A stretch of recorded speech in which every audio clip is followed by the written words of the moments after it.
Welcome back to TechnoSurgeon YouTube channel. So first news regarding Threadripper 7000 series, and essentially Threadripper 7000 series processor do contain a fuse that is blown when overclocking is enabled, as you can see from the statement here in the BIOS. And it's like it's blowing this fuse doesn't void your warranty, and it's just a statement that enabling an overclocking feature will void the processor warranty is incorrect. And as per AMD's representative that told to Tom's Hardware, the warranty excludes any damage that results from overclocking or vaulting your processors. However, other unrelated issue could still qualify for warranty repair and replacement. So anything other than overvolting and overclocking your processor is still valid. So basically, if you overclock and over undervolt and it damages that fuse, it doesn't mean like you have your warranty void for their CPUs, but essentially other than that, if there's any issues, AMD might solve it for you, which is nice thing to see. And 5000 series also had the same thing. Next up, if you are a fan of E3, we have a bad news, as E3 was once a biggest expo and now E3 has came out and said there won't be any E3 and the time has come to say goodbye. Essentially, after pandemic, like after 2019, E3 2021 was online, and then there was no E3 in 2022, there was no E3 in 2023, and there was things like 2024 would be the E3 where we have hybrid event, but now it's cancelled. Overall, essentially all of the companies just went online, and yeah, they went online. Basically, they have their own showcase. Xbox has its Xbox showcase, PlayStation has PlayStation showcase. So E3 was once a time where every video game companies were there, but slowly it's declining with Game Awards and such. And yeah, E3 is gone forever now. So if you are a fan of E3, sound off your thoughts in the comment section below what you think about it, but there won't be any more E3. Next up, we have some news regarding PlayStation 5 Pro, and it's looking like a pretty massive upgrade when you compare it to PlayStation 5. Essentially, it's coming with top of the line graphics and not processor per se, but the APU is coming pretty powerful as of now, and it comes from Tom's Hardware also. And Tom's Hardware says like the dev kit for PlayStation 5 is sending up.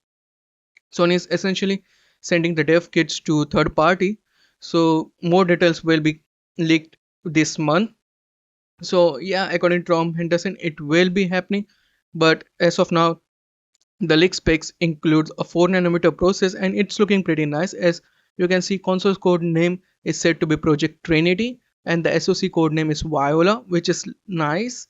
Now we know what that CPU is going to come with. It's essentially a Ryzen CPU, but it's going to come with Zen 2 4.4 GHz. GPU is 20 watts GPU with 60 CU compute units of AMD RDNA 3, and this is essentially big because the GPU is essentially same as RX 7800 XT, which comes with 60 compute unit of RDNA 3.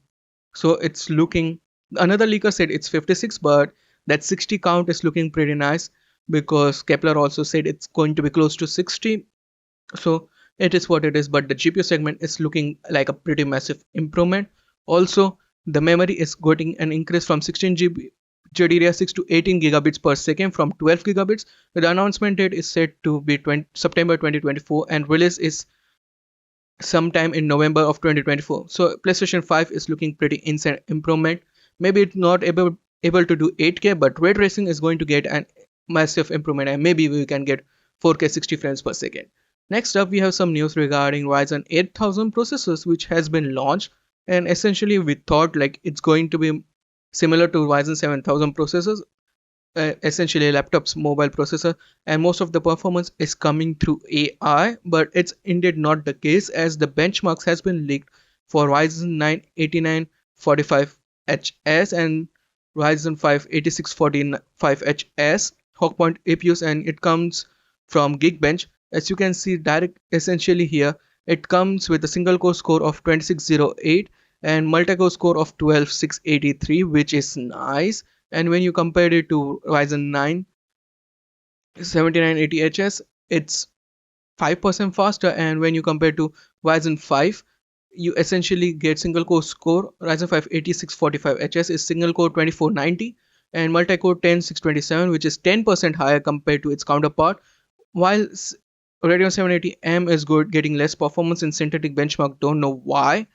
but yeah, 760M is getting improvement. So it's all over the place, but yeah, this essentially says 8000 processors are pretty nice in what they see on surface. But yeah, that's it for me today. What do you think about the news? Sound of your thoughts in the comment section below. Like, share, subscribe, and I'll meet you in the next one.